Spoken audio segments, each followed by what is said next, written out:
Oh, what is the check? Good. Nice. Rorel to bukan zo to tuna ruthi buwa kan lutanga. Ruthi bu hi pakata chuan me che kan nilowa. Ruthi ziek ani theilawa chan chu khangun lai khan juda mai nilo. Khovel mi ring renga khan. Me chia ziek le chiar thiam anum lo tila kan soi swalom love. Mi pa po khanan tam lo ani. Zol nei te pui thiam te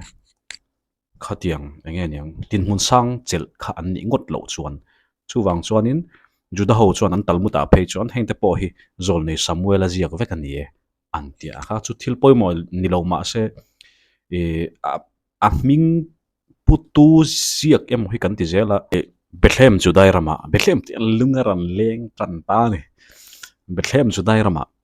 mi pakhat oma efrat mi ani ama bethlem chu efratha ten ti thin kha efrat mi oma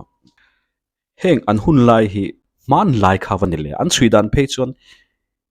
rorel tu ehuda le jeftha in karvel hun lai nin an ringa chung hun lai chuanin judai rama khanin tramatla mi pakhat he efrat pa bethlem pa hi anupui le fanau tenen moab rama an pem tani tramatla ka wang khanin eile e tur zongin e moab rama hanan pem ta moab chu lota thla ten nia lota khan zur huya afanoten an mut puyani achi akal zel the nan khanin khami sual ina ashin thla te zel kha an ron ni amaro chu israel mi te tan khan inga mazong tak chuan an unaute an ni na lai khawma chu ti chung chuan nupui pasalata na nei kha arem ti lo ani pathian khanin maro chu anju chuka khapa le achung te anupui man naomi le afa pa te pani khan afa te chuan afa pa te chuan moab me che ga lo thei lovin kan ti don nge nupui an nei ta ni pakhat chu orpiania pakhat chu hemi bu ming choi tu ruthi kha ania ti chuan kum som velan zo ma khami kum som chung khan kha pa kha thia bethlem pa kha thia afa pa te panian thi boka mi tam tak chon hei pathian remna ni e antia kha ka chu ain jek chong lova ti chuan naomi le ammo te pani chu an mei thai ta ni moab rama khan naomi chu israel me nia ammo te pani chu moab mi namdang an ni pathian dang be mi ti chuan apasalte afa paten thi nu khanin israel rama lalpan amite eitur apetran le to tram kha alo zo to ti chanchin kha lo ria ho kha tum ta ne ti chuan amo ten hena chuanin nangni po ho to ru in nu te in pate ina tin mithi chunga in thatna mo ka fa pa te chunga in thatna kha lalpan rul le cheuro setin mala soma athla ta amaro chu amo te khan in an thla do lo ni anzui maya in tra chiam nu po khan anunga khan an kal zela ikalna chung kan kal zel don kan thla lawang che khan titlata naomi khanin thilom je kha rilta minzui na chan tur om lo tuna hian zanin la hian fapa nei le po ni la enge an puitlin thlengin ngak don ami mo ni lo se chon fapa dang chu nei seng chon khang mei thai te khan pasalatan an nei le the ni an pasal thita te unau pa te ho kha pasalatan an nei le the ma se khatiang han fadang kha nei boxi lova naomi khanin thil the ni lo minzui regna chan tur aum lova tin israel rama ka kir le dona israel rama chuan intan munom lo atini moab mei chia chu po mei thai pasal sun to thloi kan ti don ni khang tan khanin dam kho chu kha har don em tin ani na omi nge po mei thai ania re thei takin bethlem rama khanin khuwa khanin alet le dona chu wang chon amo ten an zui ringot kha omji om lo an re thei mai na to na ni ti kha chiang takin a hrila ti chuan orpi zok kha chuan in a hre thiam te dewa ani don take zui na chan tur khan nei lo ti chuan a fopa akal santa ruthia ro kha chuan apa na hana chel tlata ikal na pia ka kal don ichi te chu ka chi ten ninga i pathian chu ka pathian i thi na chuan ka thi ve ang an phum na chuan min phum ve ang thi na chawin min then don lo chon lalpan ati tin min ti mai ro sa ti ro puil ta khatiang mo e khatia arin omzia hanti lan kharuthi khanin a ballo ani na omila ka khan itin fa pon la nei lova ching ani na po in soi chung lo ala no pang ti na ni chu ruthi khamo e mundang avakal se ammo ap tlangwal te polam huleng pasal tan chuan in tin afel eme maruthi kha atai ma eme ma ti chon naomi chon engma soi lova akal luya ruthi khanin azui that deta bethlehem thleng anin zui do na ti chon bethlehem kho khan an lo muwa khomi te khanin naomi ni so a mel khan lo an lo la ria anunga no moab me chia pakat aron kalve naomi ni mo iron ho ni mo an lo te chan chin ten lo zota a pasal kha elimeleka ni elimeleka thi thu te kha shrilan yang tin afa pa te thi thu te naomi min tisu marai min tiro kha ti nama a chan chu moab rama kan khwa a tram tla tlan sanin moab rama e tur zongin kan kala pathianin min remani hi tiang zong khanin asoyani chuan mi patel lo khan ti khan mei thai chung kwa khanin an khosatani bethel a bethlema khanin ruthi nen khan an din mun niam zia chu ti hana chiang a ruthi khan tu khat chu mi khongai tu bu chou ka wa zong ange o ate ne api naomi ne na khanin an thil ti ber chu tram khat la to lo wa bu te po khan lo thar ve to israel ho te khan ka kal bu chou ka wa zong mi sing mai kha glina ran ti valak ve the yani mo kha kha phalani ta ma se pakhata chon namdang tan phalani lo dekha lo chin chiang chu tiang chu ka wa zong ange o atia avakal ta bu seng tu te an seng mai khati khanin alo char zela atlem phianang achan chu an thiam em bu seng ka an seng zung zunga masikati an seng zung zunga man mo taka an ti pa khanin a seng thel kha lo tlapal te kha om lo theilowa tlem te kha ma khang kha an lo lave thin ani khatiang bu to zong ho khan ti chon lo pakhata chon kha na kha timayang ava thokve ava dil thlap ani dil thlap ti chuan lo nei to pa kharong kalta pasinier ve tak ania in ne na lalpa omro se tin allova na thok tu theu ka malaron som pheiden dena bible kan mu chani ani mi thata kan mi fel mirin om mo pathian mi takani ti kha aron langa ti chuan khatia allova thok tu te achi a hlo te ani do ber chu mo in lo fa te zinga khanin namdang nula kha mo ni namdang pe chia kha masen nula mo ti hei khoilam nula nge ati ni chia lo te zinga ho to khanin mo ap nula i naomi mo emi bu to seng hi min dila zinga tangin a thok char char ti khanin a lo shilani apu ne na khanin khalaya poi mo do chu namdang ani ti kha ti chon an lo nei tu pa khanin ka fanu atia omja chu asidir ve thok khat ni kha pa kha tin ruthi khan ho pang lo danga bu to zong lo la kanula ten hena om reng ro en la an nu chui zel ro tlangwal te chu engma ti lo tur chen thu ka peto a itui hal chon an choi sa so in thinang che ati a lo welcome chia mani dan angai poimo lo ni lovin dan thin lung dan omzia dik tak kha ria achung rila chuanin mangai na mo kami khatelani anula khawangai zong nga lati ani lovin tin ang ngai zon ena pokan a en lo ti chuna kinara laron lang don anin thaul tu nen kum khamo ka fan ti kha alo khonga yani lo danga kalangai lo ati achan chu lo danga khatiang mo a me che kha lo vakal lor se min an lo mu si tanga tin kut te po tuar mai thai hung sol te po daw a dai mai thaya atian kanula te bula han omreng lam me che ho jinga hian tin tlangwal te na po lo chai nom na lo tur se in ka hril thlap to tui du pon an choi sa kha in don nia tia thamung takhanin alo om tirani an ruthi kha lom em le si na bok kupani a be se phak ba ka soini kha pa khan lo nei tu pa khan in thlashung takin mi lo abu to wa zong ve ma se anei tu pa beran boss ber khanin lo danga po kal su ti hial khanin alo soma routine sai chu hela an khongai thlai ka eng tin nge min khongai thei ka pu nam dang kan ni sia ti kha kha ni a thu pui bera chu nam dang ni na khama ruthi kha nam dang ni mo ap mei chia ni en ti zela in je ka po hian mi dang khan an sia na omi po khan na sia ho mai ro nam dang ni si ama po khan en sia nam dang kan ni sia eng tin nge min khongai thei le atia chuanin lo nei to pa khanin mi tian a sai ta ni I pasal thi achin ipi chunga iti min hril vek no hei an pasal te nu le pa te ka chu an pi le pu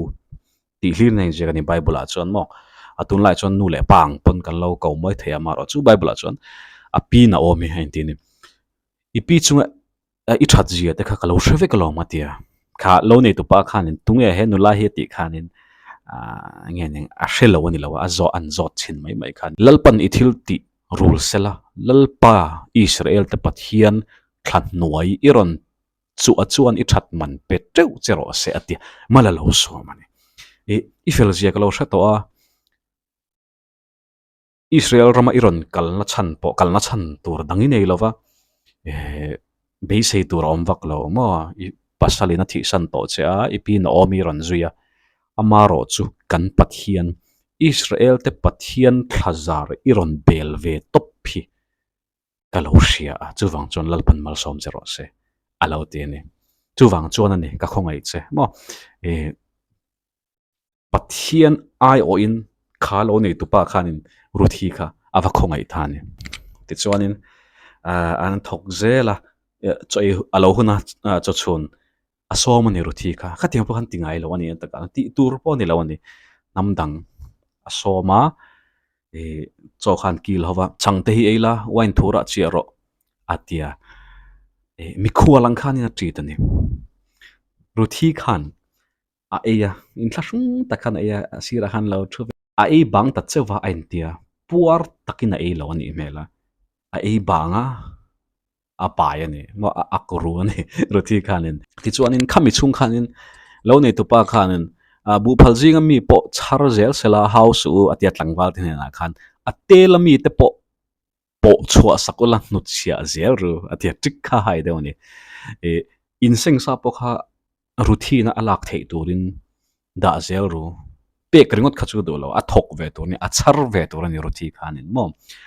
a tho lo ra seng po ni ma se a char ve tur ni chu wang chon arukin in laksa po kha in nuchia thendon nia atiam ti chon ruthi chuan in tlai thlengin bu tro kha zonga chuanin la khom nu khanin avua a topa chon barley efa khat a phur ho ni efa khat hi keji som pathum velam te khatiang lo fa ho khanin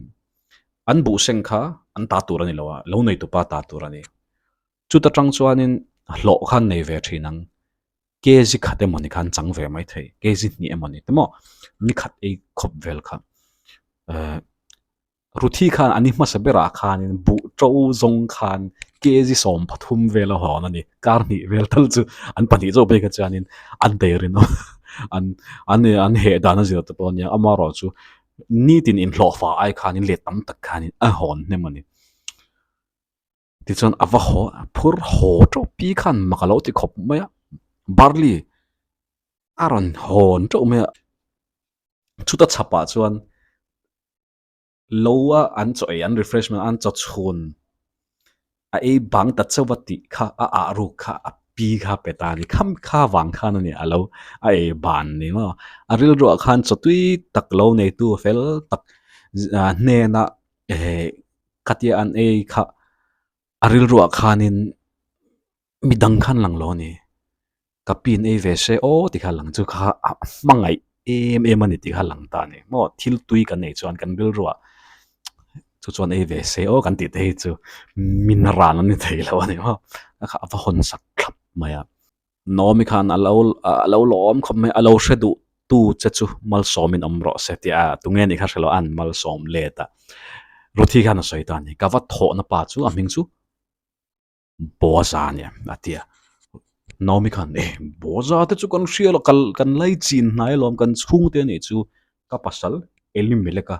chung te ni atia anh ziak dan he chan kan lai chin hnai en tia ma se ta hianin poimo deuh kan hriat tur chu lai chin hai te chu kan chung te nai vai satli ani lovin kinsman redeemer an tia sap tong chuan mizo tonga tiang khan ein ling to lem lo in a han le lin ngai na pok shalowa an chung te jinga po han tlan tu pi kan nei thin juda ho khan Israel ho khan entir nan leiba ka lo ne ya kain tlan chuak theilova ka ba ka rul theilova kan chung te jinga khan kha kinsman redeemer mi hau sa tak chung te ka nei chuan min khong aya nei chuan karam emoni kha min lei sakanga sum kha lo nei don ta ne mo karam kha chu akolang chon ka sum khanin ka leiba ka rulang jubilee kum alo thlenganga karam kha kala le don ani dan aron tlan du tan khan engma hlokom lo alei bok arama pele bok jubilee kuma mo e chuwang chuanin an tan chuan khang lai chin kingsman redeemer atlan tu big kha an poimo an hlu em ema no me chuan bo za chu kan tan chuan chu thiang chu ani sin le kha ti ta chuwang chuan mun danga kal reng su ma bu to zong kha chu lo sang sang an kala ngai ni bu to kha pung hluai theilo wa lo danga kal su bo za longa lowa hianin ikalanga pakhat na chuanin kan chungte ani mai ba pani na chuan ahim ani chungte lova thok khani to don ani mo lo fa ni lo ma se ahim shrim nang chu nam dang in boxia no tu wang chuanin bu nge nyang bu seng zo ma chu bo za lova han ikal ngat pai don nia tia thurona lo peta ni ti chuan barley le wheat seng zo thlengin bo za nola housing a khanin akal ta ni chu thlatni vel chung khanan seng mai theya khami chung zong khanin midang lova kal tami lo khan bozal lova khan kal ta tu lo ra kha seng na sa emema amaro chu bu seng hun alo zo chuan kal na chan tur khan ei to don lo ne rothi khan bozal lova khan mo chu wang chan nomi khan ti dan ngai tua saka asoya ka fanu itana thatur chu ka ngai to sak don lo chem ni ka ti tur ne ka mo phun na pakhat chu ima khuang ai to hi ni achan chu min mangai wangin hele chen miron zuya ke pon ka ngai to sak don che zana hian bozan hruya barley azap fai dona barley za hunani e bu tu te khami lo na pum pu khachu a ha thak em amaro cha an seng zo meu chuanin za fai hun kha lo thlenga kha khachu an nuam lampang khani to ni thil dang ngai to kha chuanin lim takin khan mo in ti lim na nen e le in te kha atela in buala in thi faila in chela hruya vakal ver atene chelo theyang per khan in siamla e makeup nen mo an kim nen tel kha poimo em chumi hmuna chuan an bu za fai na chuan in ivakal ve don nia chuan an ele in a khanin ilo ngak photanga engkim an zo fel nuwa amun na khai ba chin chianga chuanin mi zong zong tin nuwa boza mut na chuan ivakalanga ake hlimanga imudon nia atia hi han chiar mai ka chuan naomi khan ruthi hi boza wa thlem hluturin a tira de ti kha ol taka amaro chu mani ai din hun sang mani ai chung nung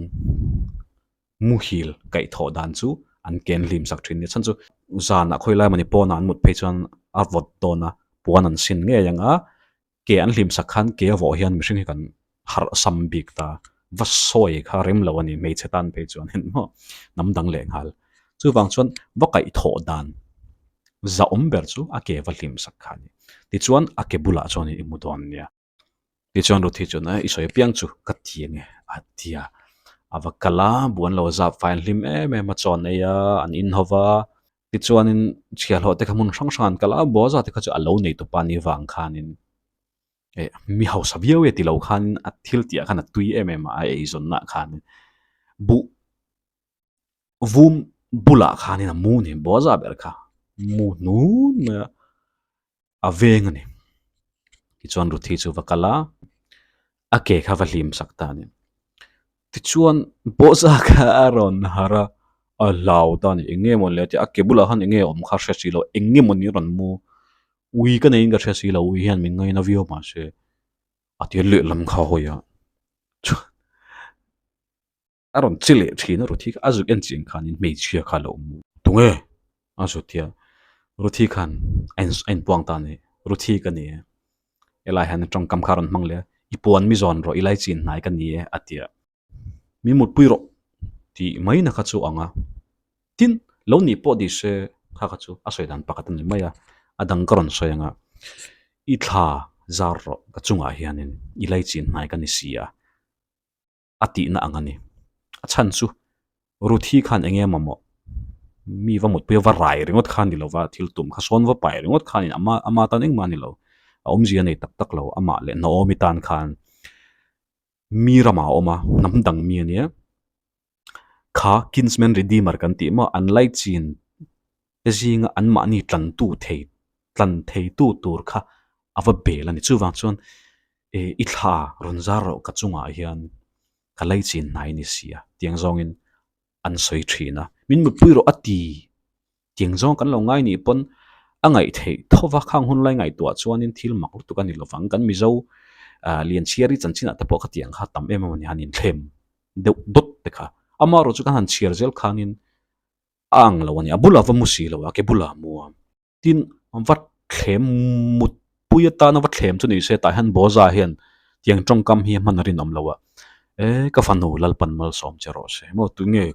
tiang kan lalpan mal som chero se lo tiang ruthi khanin ti tak mewin akhonga ina vadil ani kan tan chuanin mi pa lova han in nga the na khawm lo khang hun lai phei chuan mo strong independent woman khawm ve thei tak tak lawa an hun lai chuan kan tan chuanin lai chin kan belanga ye ti khan akhongai boza khongai na kha vadila boza khan ka fanu lalpan mal som chero se atia I that nai ti lang na sa chan chu tlangwal izui lova atia tlangwal izui lovin ka nge nyang ka thazari ron bela atia omja chu boza kha anau pangwak to lo kum somnga sombruk vela ni to mela a hriat lova nupui dang anei to em ti kha alang si lova ka chiar chhoze langa anei lo ni ro chon ni na lang tlangwal izui lo dana I that nai ti lang na sa lausu mi zong zang in mei chefel tak in di an hria ang hlau tur om lo mo ke pon tlan don lo chamai la hlau tur om lo kan khwa bethlema chuanin min I fel zian an hria nam dang ni ma la anh poni se ke ma aya ilai chin nai an ama no khatiang ron tlan thei tu tur che kha ke ma aya nai vai zo mo ka zin nai vai zo elimele ka khana ne ya eng poni se om phot ro atini nak tuk zingai kal don nya zana khatianga chua kha ahim lova kan mu phot la nak tu kai kalanga chupa ne na chuan kan bakal don ilai chin nai zok ne na chuan ane du lo chuan kin kan ne yang chelal pa mingin ati ni apel boza ril ru khat that ji khamo khatiang tlangwal house tlangwal senior house tang ka chung nula fel tak ka chu a single thosi chuan a wan tgm tia lo bor mayo mani lai khan kan va soi pui phatang ane du lo chan kan nei don chen ya te thlam wan thak tur je kha ru thi tan khan ani in taka chuanin mi pakhat khapa zo khan alo duang ti kha lo me mani ti chuan zinga boza so yang chuan mi mu lova athawa kal khatum ta boza khan apuan ba ado tira ruthi khan apuan ba kha do nge kan terla thei kan ken rinang kan barley te khong ru ka chunga no ru kan the me ngam ka shelo le a pe chau tina chama apuan do ngai chuan chana bhon a pin hena varshil veka api chon ishiet ma lo chuan ommai mero boza thuin unreal dan in kan chunga chuan a thleng mai do ani engma tingai to love athine ti chuan tu khat chu boza kha kul kongka han chawa a han thu ni kul chunga khanin kul kongka chunga ani karinga in chungang do kham a han thua chulai mun chu ram leile zor ti vel te thilin ro chun han puan nan te khanin an mang chen ta khan han thua chuan ruthi ne na soi mo ilai chin nai zo ko ma chu pach kan hril phot don ne ati kha a ko boka rong kala ti chuan an kho pa te zinga mi som a roi boka a thut kol tir ni a thuan rel dona thu se tu an mangai ni witness ka boza chuan hei soita mo patang lo kir na omi elimeleka nupui a mei thai chuan kan u nau pa elimeleka ram azuara azorangai ni poisan nei to lo mo kan upa te mit mu a kan upa te mit muwa leiro atini kha pan hena khanen khapa khan katanang achitane ram oma mei thai pakatoma nomin ramazuara kaleya nomi kan nei ngai masin nomi chu mei thai nya poina omlo fapa nei chuang lova omzia chu kharam kha jubilee kuma kapek ki rangai to don lo chan chu kan nupui ani to na kharam kha ka fapa te kuta akal zel don ta ka tha te ne na khan akal don ti na ne ji thia mem eng emoni la a all lai kha om tia chu kha pa khan katlanan khati nomi khan fapa la nei chu ni seng chuan atlan du lovang ram kha a fapa ten an ro chun don wa khan mo ka du ka leng ka tia boza khan ram chu i le ni chuan mithi nupui moab ruthi laka mithi ming dai lova aro lo tu tur anom zel theinan ilei bok tur ani rami lenga nomi nei mai ba ruthi po khela ngai to chumi om ja chunge ruthi pasal thita unau pa ai kha ongai don kha pa khan fapa an nei theinan apolanga fapa an nei vai ani chuan kha aram lei kha ama le ruthi te fapa a khanin akal don an ro chun don ani ama fapadang khan an chang don lo a boy thak kan tiam ma ro kan thia mo me khapa ngai tu ta keima tan chuan ka tlan thei lo ka ro lo alam lam thu ati kholo da nge ati ta ne a soi dik lu tu a ro lo lam tur kha a boy vek don ram chu lei ringot seng chuanin boy na turam lo nomi khanin fapa nei lo ati nomi nen khan fapa nei to don chong lo pitaran to ruthi kha chu lo no pang pol vai se fapa nei mai thei an aro chun tur aro lo tur kha le lama muap lama han timaya kal dei do na adu ta lo ni ati kholo vek do no ti a soi dik lutuk a sol wang pon lo changmai ro ti ta ne bo zan he na kha ne chon bo za khan chang ati a sayang chi khan adu lo chuan ke man ka chang ati khama phei kho ka hli pa a pe ta ni an veng te ne na khan chu chuan ti da ni ta deal ma sign ai khan ni chuan a bo za chana puang ta ni khang upa te sia ta khan elimelek ka thil nei zong zong ka le ti hretu ta in nei a mithi chu a hming dai lova ro lua tu siam sak turin mo a pruthi kan upuyatan ka le ruthi nei tel kha boza mo phutna ni mi alo kinsman redeemer kan ti kha anram le kha tok chuan jubilee kuma pek le kha ni mai an tlan to ni ruthi nei kha balo reng reng amaro chu a khongai em awang khan pakhata chuan an lai chin nai ne na nei ro atia pakhatina du lova ai chuan in kanei mayang atita a hretu te kan ni e ante upa te khanin he nula la ka thla ala siam sak tur chewang hian peraza chungkwang lo ni ro se ante an thla te kha an thla tur te kha malan som saka anin nei ta ni tlangwal senior lu tuk boza le ka fanu wathi chin ruthi moab me cheka an nei ta israel pa moab me chia lalpana phallo thin ang chika maro chu pathian rem rot kharon ni vek fapa lalpan nawa pai tira papa ne ya me chia te chon nom he na e lai chin nai cham lova om tir tu chalal pa chu fakin amro se inun na tung ding tu le tarlam chom tu alo niang imonu ruthi fapa pasari aya tha chuan ama chu hring ta sia malai khanin me chian ngai nep khan ti thlangot thina andin mun chu la niam amaro che tiang tongkam te fapa pasari ai lu ruthi ti chuanin ruthi na fapa no se na nei kha na omi pi chuanin ala a om ta en kol chauta a me chia te khan an mingan sak sakani obeda ni ro se an tia